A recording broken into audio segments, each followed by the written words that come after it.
మనం సొసైటీని ఇలాగే చేసేస్తున్నామండి. ఎవరో ఒకళ్ళు గొంతెత్తాలి, అందులో నేనున్నాను. నేను కూడా ఉన్నాను. నన్ను బలవంతంగా నోరు మూసి ఆపుతూ ఉంటారు వీళ్ళంతా. ఎందుకంటే మనలాంటి వాళ్ళు చెప్పకపోతే ఎవరు తెలుసుకుంటారు? రేపు సొసైటీకి మనం ఏమిస్తున్నామండి? ఎగ్జాక్ట్లీ. పిల్లలు పెద్దోళ్ళు ఈ దేశాన్ని ఉద్ధరించాలి, వాళ్ళని వాళ్ళు మెయిన్ తెలుసుకోవాలి కదా. చాలా మంది అనుకునేది పిల్లలు అని అంటే మన ఇంటికి సంబంధించింది అని అనుకుంటారు. అంతే.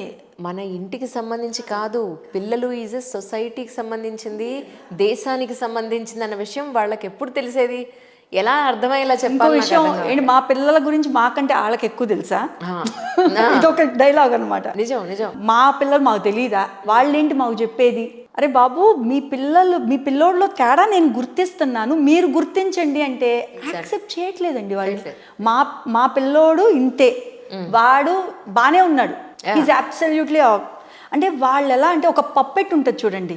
పిల్లోడికి మంచి బట్టలు వేసాము, వాడు షూస్ అన్నీ వేసుకొని అటు ఇటు తిరుగుతున్నాడు, చాలు, వాడు ఎదుగుతున్నాడు. ఇది లేదు. ఇది లేనప్పుడు వాడు ఒక బొమ్మతో సమానమే కదా. వాడు సమాజానికి ఏం చేస్తాడు? రేపు వాడిని ఏం ఉద్ధరించుకుంటాడు? రెండు ఎక్స్ట్రీమ్స్ చూస్తున్నానండి. వాళ్ళు ఎలా ఉన్నా పట్టించుకొని పేరెంట్స్ని, ఇంకొకళ్ళు ఇమ్యూనిటీ పెరగాలి, వాళ్ళు మట్టిలోనే తిరగాలి, వాళ్ళు ఎలా ఉన్నా మనం పెద్ద పట్టించుకోక్కర్లేదు అనుకుని ఒక టైప్ ఆఫ్ సెక్టార్ పీపుల్ నేను చూస్తున్నాను. ఏంటంటే వాళ్ళు ఎక్కడ పడితే అక్కడ ఏది పడితే అది శుభ్రం, గోడలో మట్టున్నా శుభ్రంగా తినేసి, స్నానం లేకుండా, ఎలాంటి నీట్నెస్ లేకుండా, వాడు బట్టలైనా యూరిన్ పోస్తే ఆ షార్ట్తోనే తుడిచేసి దాన్నే వాషింగ్కి వేస్తున్నారే తప్ప మళ్ళీ అక్కడ ఆ యూరిన్ పోసిన ప్లేస్ని కూడా వాళ్ళు క్లీన్ చేయకుండా అదే ఇమ్యూనిటీ అనుకుంటున్నారు. ఇలాంటి సెక్టార్ పీపుల్ నేను చూస్తున్నాను. అంటే టూ ఎక్స్ట్రీమ్స్. అక్కడ వాళ్ళ అన్ని రకాలైన ఇంటర్నల్ హెల్త్ బాగుండకున్నా వీళ్ళు గుర్తించిన పేరెంట్స్ ఇక్కడ ఇమ్యూనిటీ పెరగాలన్న పాయింట్లో మట్టిలోనే వదిలేసి, నీట్నెస్ లేకుండా, స్నానాలు లేకుండా, ఎలాంటి ప్రక్షాళన కార్యక్రమాలు లేకుండా అక్కడే అన్నీ వదిలేసి, నేను ఒకళ్ళ ఇంటికి వెళ్తే ఆ పిల్లాడికి 1.5 years వచ్చింది, ఇల్లంతా బాధింత్రాల వాసనే వస్తాను. వాళ్ళ ఏ బట్టలు చూసినా, ఏ సోఫా, ఏ మంచం, ఇంట్లో డెలివరీ అయినప్పుడు ఇంటికి వస్తే హాస్పిటల్ నుంచి ఒక టైప్ ఆఫ్ స్మెల్ ఉంటుంది. ఎంత కాదనుకున్నా ఉంటుంది. అది లేకుండా ఉన్నవాళ్ళు గొప్పవారు. అంత నీట్గా పెట్టుకున్నారని అర్థం. అంతే. That's very simple.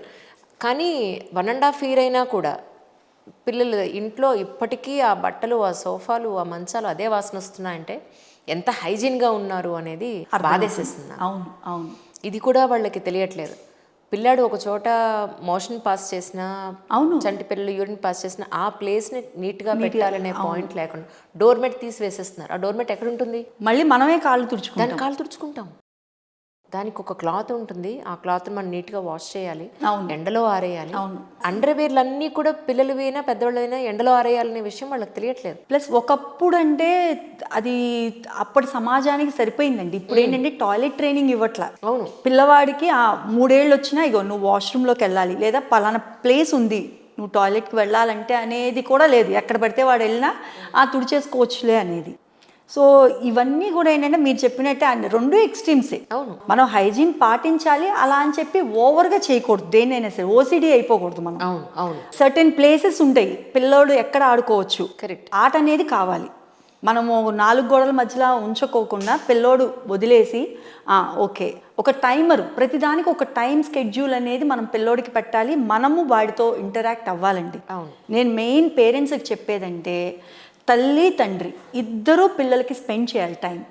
లేదంటే మీరు అసలు పిల్లల్ని కనొద్దని చెప్తున్నాను. నేనైతే డైరెక్ట్గా మొహం మీద చెప్తున్నానండి. ఎందుకంటే నాకు చాలా బాధగా ఉంటుంది. కనేసేసి అక్కడ పడేసేసి నర్సరీ స్కూల్స్లో, ప్రీ స్కూల్స్ పొద్దున్న పడేస్తే సాయంత్రం 6-7 వాడు ఎవరితో మాట్లాడతాడు? ఎవరు మాట్లాడతారు? వాడు ఎలాంటి ఎన్విరాన్మెంట్లో పెరుగుతున్నాడు? That's most. అదే కదా. ఏం తింటున్నాడో, ఏం పెడుతున్నారో, ఎలా పెడుతున్నారో కూడా తెలియదు. ఇప్పుడు మీకు డబ్బు కంటే మీ చేతిలో ఉన్న పిల్లవాడు ముఖ్యం. వాడు రేపు ఎదిగితే డబ్బుకి మించి మీకు ఆస్తి వాడు.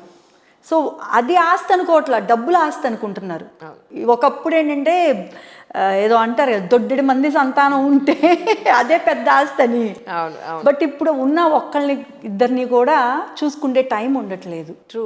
సో అది ఇప్పుడు ADHDకి కానీ లేదంటే ఆటిజం కానీ వీళ్ళు బ్రెయిన్ని కంట్రోల్ చేయగలిగే మెడిసిన్ ఎక్కువ ఇస్తూ ఉంటారు ఇక్కడ నేను చూసినంత వరకు. బట్ అది మెడిసిన్ అనేది ఆ, వచ్చింది కానివ్వండి, అది కరెక్ట్ కాదు నా ఉద్దేశంలో.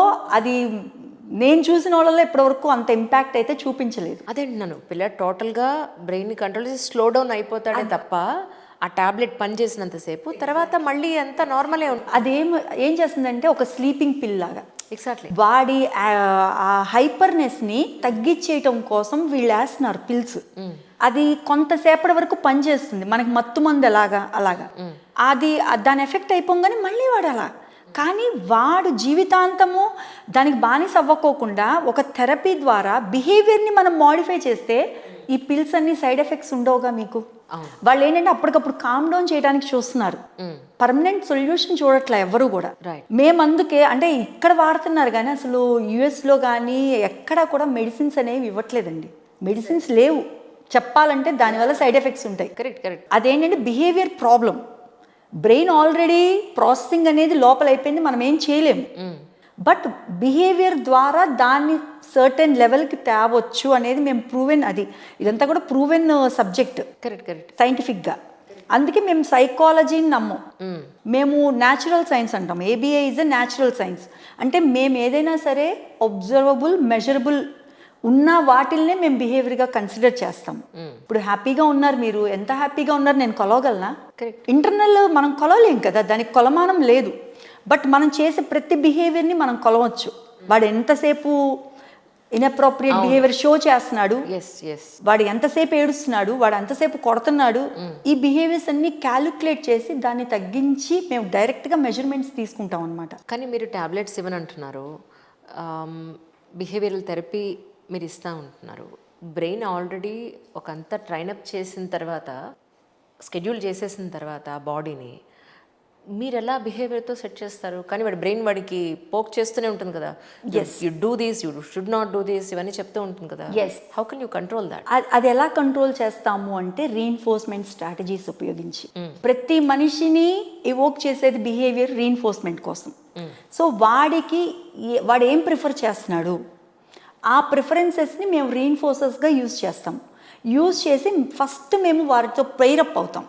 ఆ పిల్లవాడితో పెయిరప్ అయ్యి రీఇన్ఫోర్స్మెంట్ పెయిరింగ్ చేస్తే, ఇప్పుడు ఎట్లాంటి జంతువు ఏ ఆర్గనిజం అయినా సరే కావాలి అనుకుంటే దానికోసం ఏమైనా చేస్తారు. దాని మీద చాలా ఎక్స్పెరిమెంట్స్ కూడా ఉన్నాయి. పావ్లో ఎక్స్పెరిమెంట్ కానీ కండిషనల్ ఎక్స్పెరిమెంట్ ఇవన్నీ ఉన్నాయి. ఎన్నో జంతువులు మనం జంతువులనే ట్రైనప్ చేయగలేంది, మనుషుల్ని ఎందుకు ట్రైనప్ చేయలేమండి? సో ఆ రీఇన్ఫోర్స్మెంట్ స్ట్రాటజీస్ ద్వారా పిల్లోడి బిహేవియర్ని, అంటే ఇప్పుడు ఒకటే పని 10 సార్లు చేసామనుకోండి అది అలవాటుగా మారిపోతుంది. ఎగ్జాక్ట్గా అదే ఇది డిఫరెంట్ నెంబర్ ఆఫ్ ట్రయల్స్ చేసి వాడిని ఒక ప్యాటర్న్లో పెట్టేస్తాం. సో వాడి ఇంకా ప్యాటర్న్కి అలవాటు అయిపోయి వాడి బిహేవియర్ కామ్ డౌన్ అయిపోతుంది అనమాట. అది వాడికి కొట్టకుండా తిట్టకుండా మనం వాడిని మౌల్డ్ చేసుకుంటూ వస్తూ మన దారిలోకి తెచ్చుకుంటాం అది. సో అది మొత్తం కూడా దాని ప్రాసెస్ అంతా కూడా అసలు డిఫరెంట్ అండి. ఇక్కడ ఎవరికి ఆ ఏబిఐ ప్రొసీజర్స్ కానీ ఆ ప్లాన్స్ కానీ ఎవరికి తెలియదు.